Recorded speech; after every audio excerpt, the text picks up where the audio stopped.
Hello hi Veena, ಇವಾಗ ನಾವು Lalbagh flower show ನೋಡೋಕೆ ಹೋಗ್ತಿದ್ದೀವಲ್ಲ, ಎಷ್ಟು ಎಕ್ಸೈಟ್ ಆಗಿದೆಯಾ? ತುಂಬ ಇಷ್ಟ ನನಗೆ. ಫ್ಲವರ್ಸ್ ಅಂದ್ರೆ ಇಷ್ಟ, ನೇಚರ್ ಅಂದರೆ ಇಷ್ಟ. ಇವಾಗ ಫ್ಲವರ್ ಶೋ ನೋಡ್ಬೇಕು, ಅದು ವಿಶೇಷವಾದ ಥೀಮ್ ಇದೆ ಇಲ್ಲಿ. ಅದನ್ನು ಪೂರ್ಣಚಂದ್ರ ತೇಜಸ್ವಿ ಅವರು. ಹೌದು, ಅದಕ್ಕೆ ನಾವು ತುಂಬ ಇಷ್ಟವಾಗಿ ನಾನು ಹೋಗ್ತಾ ಇದ್ದೀನಿ. ಓಕೆ, ನಾವು ಹೋಗ್ತಾ ಅಲ್ಲೊಂದಷ್ಟು ವಿಡಿಯೋ ಮಾಡಿಕೊಂಡು ಅದನ್ನು ನಿಮ್ಮ ಮುಂದೆ ಇಡ್ತೀನಿ. ನೀವು ಕೂಡ ಹೇಗಿದೆ ಅಂತ ನೋಡಿ, ಹಾಗೆ ಆಮೇಲೆ ಬಂದು ಕೂಡ ನೋಡುವಿರಂತೆ. ಹೌದು.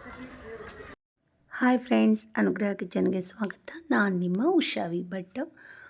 ನಾನು ಲಾಲ್ಬಾಗ್ಗೆ ಮೆಟ್ರೋದಲ್ಲಿ ಹೋಗಿದ್ದು. ಲಾಲ್ಬಾಗ್ ಮೆಟ್ರೋ ಸ್ಟಾಪಲ್ಲಿ ಇಳ್ಕೊಂಡಿದ್ದು. ಅಲ್ಲಿಂದ 2 ಮಿನಿಟ್ಸ್ ಜಸ್ಟ್ ವಾಕ್ ಮಾಡಿ ಒಳಗಡೆ ಬಂದೆ. ಎಂಟ್ರಿ ಫೀಸು ವೀಕ್ ಡೇಸಲ್ಲಾದರೆ 80 ರುಪೀಸ್, ಹಾಗೆ ವೀಕೆಂಡಲ್ಲಾದರೆ 100 ರುಪೀಸ್ ಇರುತ್ತೆ. ಮಕ್ಕಳಿಗೆ 30 ರುಪೀಸ್, ಹಾಗೆ ಇನ್ನು ಯೂನಿಫಾರ್ಮಲ್ಲಿ ಹೋದ ಮಕ್ಕಳಿಗೆ ಫ್ರೀ ಇರುತ್ತೆ. ನಮ್ಮ ಲಾಲ್ಬಾಗಲ್ಲಿ ಈ ಸಲದ ಫ್ಲವರ್ ಶೋ ತೇಜಸ್ವಿ ವಿಸ್ಮಯ ಥೀಮ್ ಜೊತೆ ನಡೀತಾ ಇದೆ. KP ಪೂರ್ಣಚಂದ್ರ ತೇಜಸ್ವಿ ಅವರಿಗೆ ಈ ಸಲದ ಈ ಫ್ಲವರ್ ಶೋವನ್ನು ಡೆಡಿಕೇಟ್ ಮಾಡಿದ್ದಾರೆ. ನೀವು ಲಾಲ್ಬಾಗ್ನ ಗ್ಲಾಸ್ ಹೌಸ್ ಒಳಗೆ ಹೋಗ್ತಾ ಇದ್ದ ಹಾಗೆ ನಿಮಗೆ ಪೂರ್ಣಚಂದ್ರ ತೇಜಸ್ವಿ ಅವರ ಲೈಫ್ ಹಿಸ್ಟ್ರಿನ ಇಲ್ಲಿ ನೋಡ್ಬೋದು. ಅಂದರೆ ಅವರ ಸಾಹಿತ್ಯದ ಮೇಲಿನ ಆಸಕ್ತಿ, ಅವರ ಬಾಲ್ಯ, ಶಿಕ್ಷಣ, ಹಾಗೆ ಅವ್ರಿಗೆ ಪರಿಸರ ಪ್ರಾಣಿಗಳ ಮೇಲಿದ್ದಂತಹ ಪ್ರೀತಿ ಎಲ್ಲವನ್ನು ಕೂಡ ನೀವಿಲ್ಲಿ ನೋಡಬಹುದು. ನೀವೇ ನೋಡ್ಬೋದು ಇಲ್ಲಿ ಎಷ್ಟು ಸುಂದರವಾಗಿ ಕಾಣ್ತಾ ಇದೆ ಅಂತ ಹೇಳಿ. 20 ಲಕ್ಷಕ್ಕೂ ಹೆಚ್ಚು ಹೂಗಳನ್ನು ಇಲ್ಲಿ ನೋಡಬಹುದು. ಕಣ್ಣಿಗೆ ಇಷ್ಟೊಂದು ಹಬ್ಬವನ್ನು ಉಂಟು ಮಾಡುವಂಥ ಈ ಫ್ಲವರ್ ಶೋ, ಇದರ ಹಿಂದೆ ಎಷ್ಟೊಂದು ಜನರ ಶ್ರಮ ಇದೆ ಎಲ್ಲವನ್ನು ಕೂಡ ನಾನು ನಿಮ್ಗೆ ಕೇಳಿಸ್ತೀನಿ. ವಿಡಿಯೋನ ಸ್ಕಿಪ್ ಮಾಡದೆ ಕೊನೆ ತನಕ ನೋಡಿ. ಸರ್, ನಾನು ಫಸ್ಟ್ ನಿಮ್ಮನ್ನ ಮೀಟ್ ಆಗ್ತಿರೋದು, ಅಷ್ಟು ಐಡಿಯಾ ಇಲ್ಲ. ಫ್ಲವರ್ ಶೋಗೆ ವರ್ಷನ್ ಬಂದಿದೆ. ಬಟ್ ಅಂದ್ರೆ ಆ ಹಿಂದೆ ಇರುವ ಕಷ್ಟ ಇರ್ಬೋದು, ಎಫರ್ಟ್ ಎಲ್ಲ ತಿಂಗಳ ಹಿಂದಿಂದಲೇ ಶುರು ಮಾಡಿರ್ತೀರಲ್ಲ, ಅದೆಲ್ಲವನ್ನು ನನಗೆ ಸ್ವಲ್ಪ ನಾನು ಸೊ ಇಂದು ಲಾಲ್ಬಾಗ್ 219ನೇ ಫಲಪುಷ್ಪ ಪ್ರದರ್ಶನಕ್ಕೆ ಸಾಕ್ಷಿಯಾಗಿದೆ. ಈಗ ನಾವೆಲ್ಲರೂ ಕೂಡ ಬಹಳ ವಿಶ್ವವಿಖ್ಯಾತ ಲಾಲ್ಬಾಗ್ ಗಾಜಿನ ಮನೆಯಲ್ಲಿದ್ದೀವಿ. ಈಗ ತಮಗೆಲ್ಲ ಇವತ್ತು ಬಹಳ ವೈವಿಧ್ಯಮಯವಾದಂಥ ಲಕ್ಷಾಂತರ ಹೂಗಳ ನಡುವೆ ಸಹಸ್ರಾರು ಜನರು ಬಹಳ ಒಂದು ಎಂಜಾಯ್ಫುಲ್ ವಾತಾವರಣದಲ್ಲಿದ್ದಾರೆ. ಇದೆಲ್ಲ ಹೂಗಳನ್ನು ಹೇಗೆ ಒಂದೇ ಸಾರಿ ಇಷ್ಟೊಂದು ವರ್ಣಮಯವಾದಂಥ ಹೂಗಳನ್ನು ನೋಡ್ಲಿಕ್ಕೆ ಸಾಧ್ಯ ಅಂದರೆ ಕೇವಲ 1-2 ದಿವಸಗಳಲ್ಲಿ ಇವನ್ನೆಲ್ಲ ಮಾಡ್ಲಿಕ್ಕೆ ಸಾಧ್ಯ ಇಲ್ಲ. ಇದರ ಹಿಂದೆ ಸುಮಾರು 5-6 ತಿಂಗಳ ಒಂದು ಶ್ರಮ ಇದೆ. ಯಾಕೆಂದರೆ ಒಂದೊಂದು ಹೂಗಳು ಕೂಡ ಹೂ ಬಿಡಬೇಕಾದ್ರೆ ಒಂದೊಂದು ಕಾಲಘಟ್ಟ ಇದೆ. ಕೆಲವು 5 ತಿಂಗಳನ್ನ ತೆಗೆದುಕೊಂಡ್ರೆ, ಕೆಲವು 3 ತಿಂಗಳು, ಕೆಲವು 2 ತಿಂಗಳು, ಕೆಲವು 1 ತಿಂಗಳು, ಹೀಗೆ ಆಯಾ ಹೂಗಳು ಅದಕ್ಕೆ ತನ್ನದೇ ಆದಂಥ ಒಂದು ಅವಧಿ ಇದೆ. ಅದಕ್ಕನುಗುಣವಾಗಿ ಬಹಳ ವೈಜ್ಞಾನಿಕವಾಗಿ ನಮ್ಮ ನುರಿತ ತೋಟಗಾರಿಕೆ ಅಧಿಕಾರಿ ಸಿಬ್ಬಂದಿಗಳು ಅದಕ್ಕೆ ಒಂದು ಯೋಜನೆಯನ್ನು ರೂಪಿಸಿ ಅದಕ್ಕೆ ತಕ್ಕಂತೆ ಕುಂಡದಲ್ಲಿ, ಬೆಡ್ಗಳಲ್ಲಿ ಹೂಗಳನ್ನು ಬೆಳೆಸ್ಕೊಳ್ತೀವಿ. ಅವೆಲ್ಲವೂ ಕೂಡ ಪ್ರದರ್ಶನದ ಏನು ಒಂದು ದಿನಾಂಕವನ್ನು ನಿಗದಿ ಮಾಡ್ತೇವೆ. 12 ದಿವಸಗಳಲ್ಲಿ ಈ 100 ಹೂಗಳು ಕೂಡ ಒಟ್ಟಿಗೆ ಹೂ ಬರ್ತಕ್ಕಂಥ ಒಂದು ಸಂದರ್ಭವನ್ನು ನಾವು ಮಾಡ್ಕೊಳ್ತೇವೆ. ಸೊ ಈಗ ಪ್ರಸ್ತುತ ತಾವು ನೋಡ್ತಾ ಇರ್ತಕ್ಕಂಥದ್ದು ಪೂರ್ಣಚಂದ್ರ ತೇಜಸ್ವಿಯವರ ಒಂದು ತೇಜಸ್ವಿ ವಿಸ್ಮಯ ಪರಿಕಲ್ಪನೆಯಡಿ ಇಡೀ ತೇಜಸ್ವಿಯವರ ಸಮಗ್ರ ಮಾಹಿತಿ, ಅವರ ಬದುಕು, ಹೋರಾಟ, ಬರಹ, ಅವರ ಸಂದೇಶ ಎಲ್ಲವನ್ನೂ ಕೂಡ ಒಂದೇ ವೇದಿಕೆಯಲ್ಲಿ ನೀಡ್ತಕ್ಕಂಥ ಒಂದು ಬೃಹತ್ ಪ್ರದರ್ಶನ ಇದಾಗಿದೆ. ಇದರಲ್ಲಿ ತೇಜಸ್ವಿಯವರು ಒಂದು ಮಲೆನಾಡಿನ ಒಂದು ಅವಿಭಾಜ್ಯ ಅಂಗ ಆಗಿದ್ರು. ಅವರು ಅಲ್ಲಿರ್ತಕ್ಕಂಥ ಕಾಡು ಮೇಡು, ಪರಿಸರ, ಪ್ರಾಣಿ, ಪಕ್ಷಿ, ಕೀಟ, ಹೀಗೆ ಅವರ ಸೃಜನಶೀಲವಾದಂಥ ಚಟುವಟಿಕೆಗಳಿಂದ ಕೇವಲ ಬರವಣಿಗೆಗೆ ಮಾತ್ರ ಸೀಮಿತ ಆಗದೇನೆ ಅವರು ಮಾಡ್ತಾ ಇದ್ದಂಥ ಶಿಕಾರಿ ಇರ್ಬೋದು, ಅವರು ಮಾಡ್ತಾ ಇದ್ದಂಥ ಏನು ಮೀನು ಹಿಡಿತಕ್ಕಂಥ ಕೆಲಸ ಇರ್ಬೋದು, ಆಮೇಲೆ ರೈತರಿಗೆ ಮತ್ತು ಯಾವುದೇ ಬೆಳೆಗಳಿಗೆ ಸಮಸ್ಯೆ ಆದಾಗ ಅವರ ಹೋರಾಟ ಧ್ವನಿ ಎತ್ತಾ ಇರ್ತಕ್ಕಂಥದ್ದು ಇರ್ಬೋದು. ಹೀಗೆ ಅವರ ಎಲ್ಲ ಮಜಲುಗಳ ಹೋರಾಟವನ್ನು ತಿಳಿಸ್ತಕ್ಕಂಥ ಒಂದು ಪ್ರಯತ್ನದ ಭಾಗವಾಗಿ ಈ ಫಲಪುಷ್ಪ ಪ್ರದರ್ಶನ ನಡೀತಾ ಇದೆ. ಅದರ ಜೊತೆಗೆ ಫಲಪುಷ್ಪ ಪ್ರದರ್ಶನದ 13 ದಿವಸಗಳ ಕಾಲ ಒಂದು ತೇಜಸ್ವಿ ವೇದಿಕೆಯ ಮುಖೇನ ಅವರ ನಾಟಕಗಳ ಪ್ರದರ್ಶನವನ್ನು ನಾವು ಕೈಗೊಂಡಿದ್ದೇವೆ. ಆಮೇಲೆ ತೇಜಸ್ವಿಯವರು ಅವರ ಇಡೀ ಜೀವನಕ್ಕೆ ಹಾಸುವಕ್ಕಾಗಿ ಸಹಜ ಮತ್ತು ಸಾವಯವ ಕೃಷಿಯನ್ನು ಏನು ಹಮ್ಮಿಕೊಳ್ತಾ ಇದ್ರು, ಅದರ ಬಗ್ಗೆ ಒಂದು ಅದ್ಭುತವಾದಂಥ ಪ್ರಾತ್ಯಕ್ಷತೆಯನ್ನು ಮಾಡಿದ್ದೇವೆ. ಯಾಕೆಂದರೆ ಇವತ್ತು ಸಾವಯವ ಕೃಷಿ ಅತ್ಯಂತ ಆಪ್ಯಾಯಮಾನವಾದದ್ದು. ಬಹಳಷ್ಟು ಕಲುಷಿತವಾದಂಥ ನೀರು, ಬಳಸ್ತಾ ಇರ್ತಕ್ಕಂಥ ರಾಸಾಯನಿಕಗಳಿಂದ ಹಲವಾರು ಹಾನಿಕಾರಕ ರೋಗಗಳು ಮನುಷ್ಯನಿಗೆ ತಟ್ತಾ ಇದೆ. ಆದ್ರಿಂದ ತೇಜಸ್ವಿ ಅವತ್ತೇ ನಮಗೆ ಈ ಕನಸನ್ನ ಬಿತ್ತಿದ್ರು.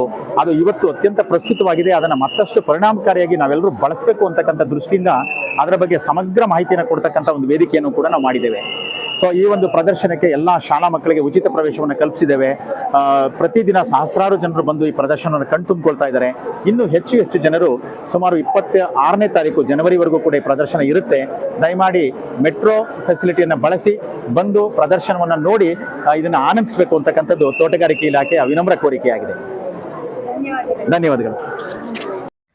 ಪೂರ್ಣಚಂದ್ರ ತೇಜಸ್ವಿ ಅವರ ಪುಸ್ತಕಗಳನ್ನು ಕೂಡ ಅಲ್ಲಲ್ಲಿ ಇಟ್ಟಿದ್ದಾರೆ, ಅದನ್ನು ಕೂಡ ನೀವು ನೋಡ್ಬೋದು. ಹಾಗೆ ನಾವು ಎಷ್ಟೋ ಒಂದು ಹಣ್ಣು ತರಕಾರಿಗಳನ್ನು ಮರ್ತೇ ಬಿಟ್ಟಿದ್ದೀವಿ ಅಂತ ಹೇಳ್ಬೋದು, ಅಥವಾ ಕೆಲವೊಂದಂತೂ ಇವಾಗ ಕಣ್ಣಿಗೆ ಕಾಣಸಿಗೋದೇ ಇಲ್ಲ, ಅದನ್ನು ಕೂಡ ನೀವಿಲ್ಲಿ ನೋಡಬಹುದು. ಜನವರಿ 14ಕ್ಕೆ ಈ ಫ್ಲವರ್ ಶೋ ಪ್ರಾರಂಭ ಆಗಿದೆ.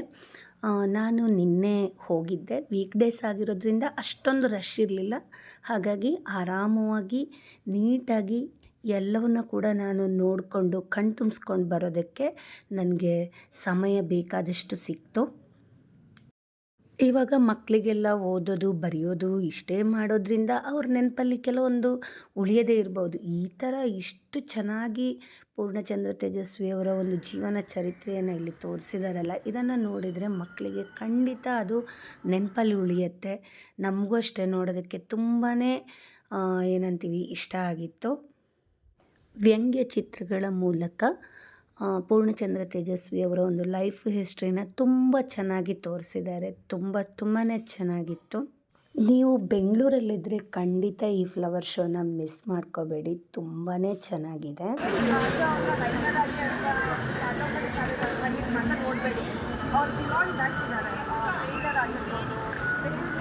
ಎಲ್ಲನೂ ಇದ್ದಾರೆ. ಸೊ ಆಮೇಲೆ ಎಷ್ಟೊಂದು ಜನ ಕನ್ಕಾಜಾನ ಓದೇನೂ ಇರ್ಬೋದು, ಅದೆಲ್ಲ ಇದು ತುಂಬ ಚೆನ್ನಾಗಿ ತೋರಿಸ್ತಾರೆ.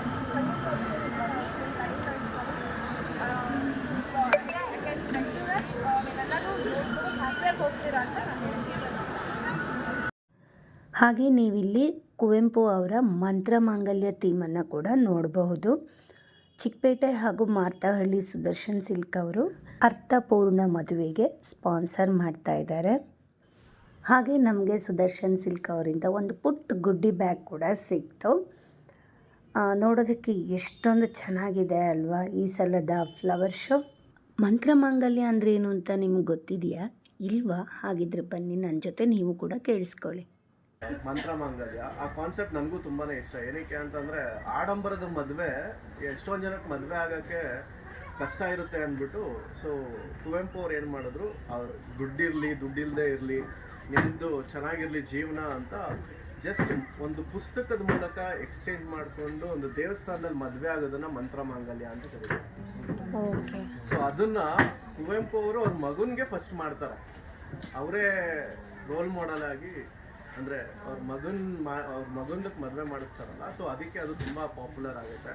ಇವಾಗಲೂ ಮಲೆನಾಡು ಕಡೆ ಹೋದರೆ ಎಷ್ಟೊಂದು ಕಡೆ ನನ್ನ ಫ್ರೆಂಡ್ಸ್ ಕೂಡ ಮಂತ್ರಮಾಂಗಲ್ಯದ ಮುಖಾಂತರನೇ ಮದುವೆ ಆಗಿದ್ದಾರೆ. ಸೊ ಇದು ಒಂದು ಮೆಸೇಜು.